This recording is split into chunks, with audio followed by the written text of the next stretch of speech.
to work is and around carved 600,000. out of a community that allowed Then it's Mantua community of West Philadelphia. That I had to tell about my community and my people. People are saying, I'm here, I'm alive, I exist.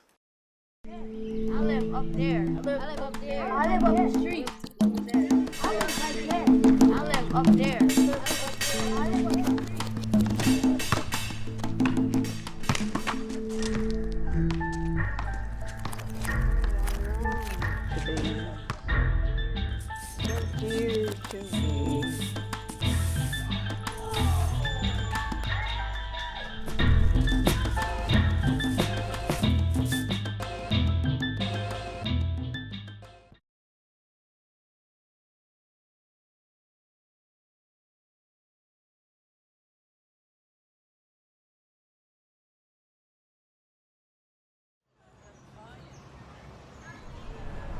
It was natural beauty before I knew what natural beauty was.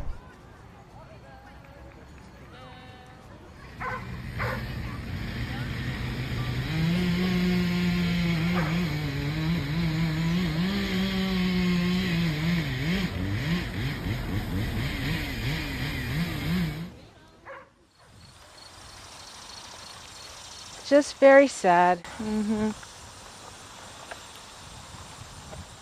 They came in and felled a lot of trees and then began creating this 40-foot dirt mound upon which soccer pitches are going to eventually be placed.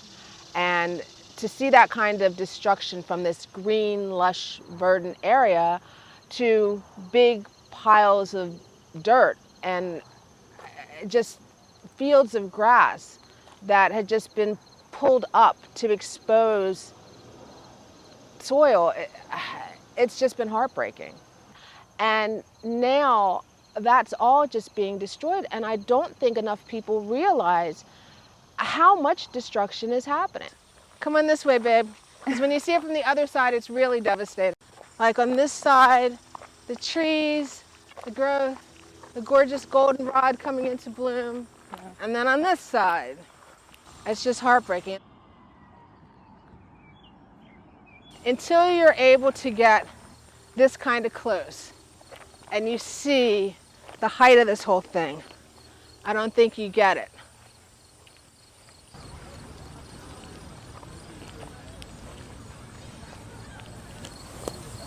Yeah. It's just really sad. Because they have a legal document to say that they have the authorization to do this, just because it's legal don't make it right. To be honest, it's like a landmark to me. You know, it's a historical place to us. Like, we've been here for 40 years, you know. The best way to explain is like the Italian market to Italians. You know, like their ancestors been here for so long that they built that spot. They feel like their heart and soul is a part of that community. The point is, it's the history of that, you know, the grandmother was there. You know, she put her time, sweat, you know, and tears, you know, into the business. We bond with this park, you know. That's why, like I said, like it's hard to get rid of us because we've been here for so long. And then at the same time, we see so many different like nationalities come here too now.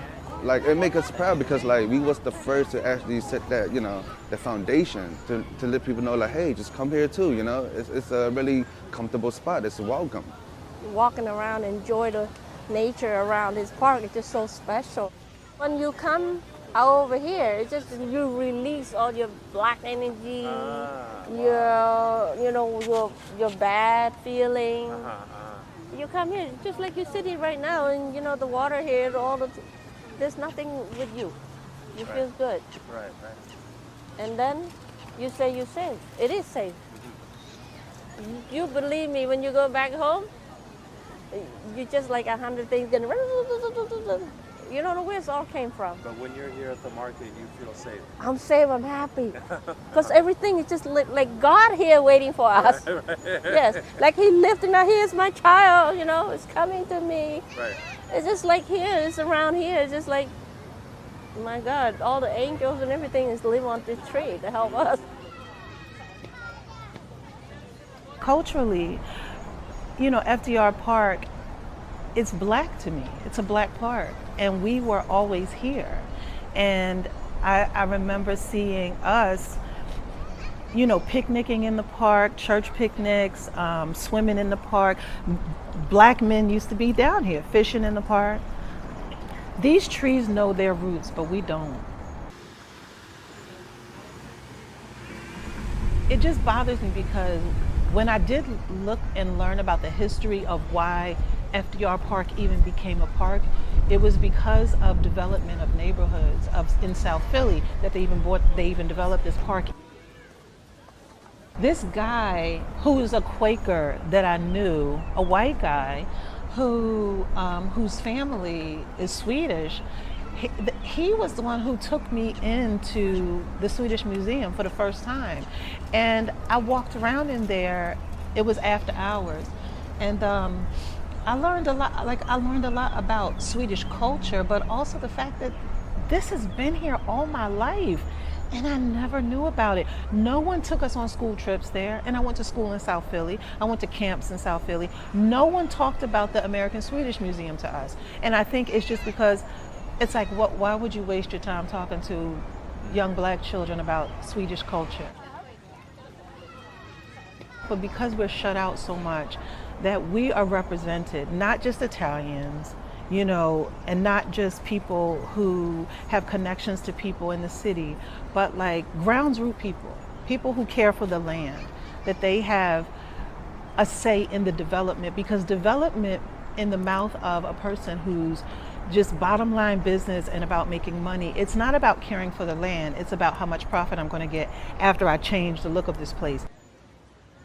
Access has been one of the big things that's changed. A lot of the trails that had been more maintained are no longer being maintained. It's almost as if they have their plan for what they want to do with this space, and now they're discouraging people from using the public space. The newness is also accompanied by losing access. Like, it's not, like, people often talk about development like, oh, what's the problem? Like, we're developing all of these new things. And it's like, yeah, but I don't have access to that space anymore. You know, it's like building a really expensive condo. It's like, yeah, we have new homes. Like, that's what's up, but I can't afford to live there. Right. So I don't have new homes, you know. Yeah, maintain the space, make it beautiful, build beautiful structures, but everybody has access to it. So if I bring my little brothers or people bring their kids to FDR Park, they have places to play. Or nobody here is saying like, no, we don't want a soccer field. Don't ever bring a soccer field here. It's I don't have access to the soccer field. So the future ideally would be develop new things that are beautiful and like fun to do that everybody can have access to. But we are definitely doing the complete opposite. You know, if it is beautiful and it's nice and it's functional, you probably don't have access to it. That's pretty much how development work here, man. I think it's important to save the meadows because this is one of Philadelphia's largest open public spaces, and the public has a right to enjoy it.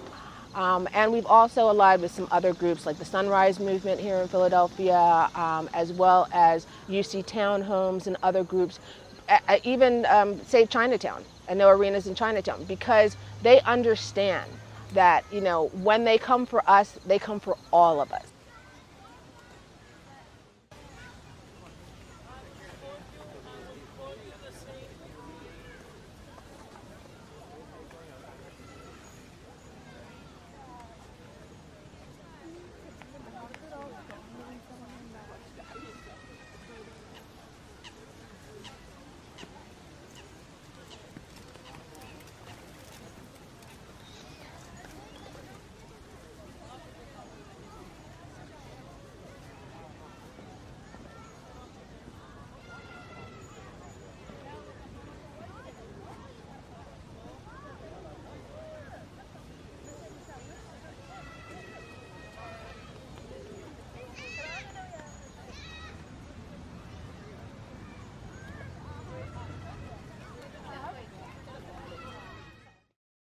I live up there.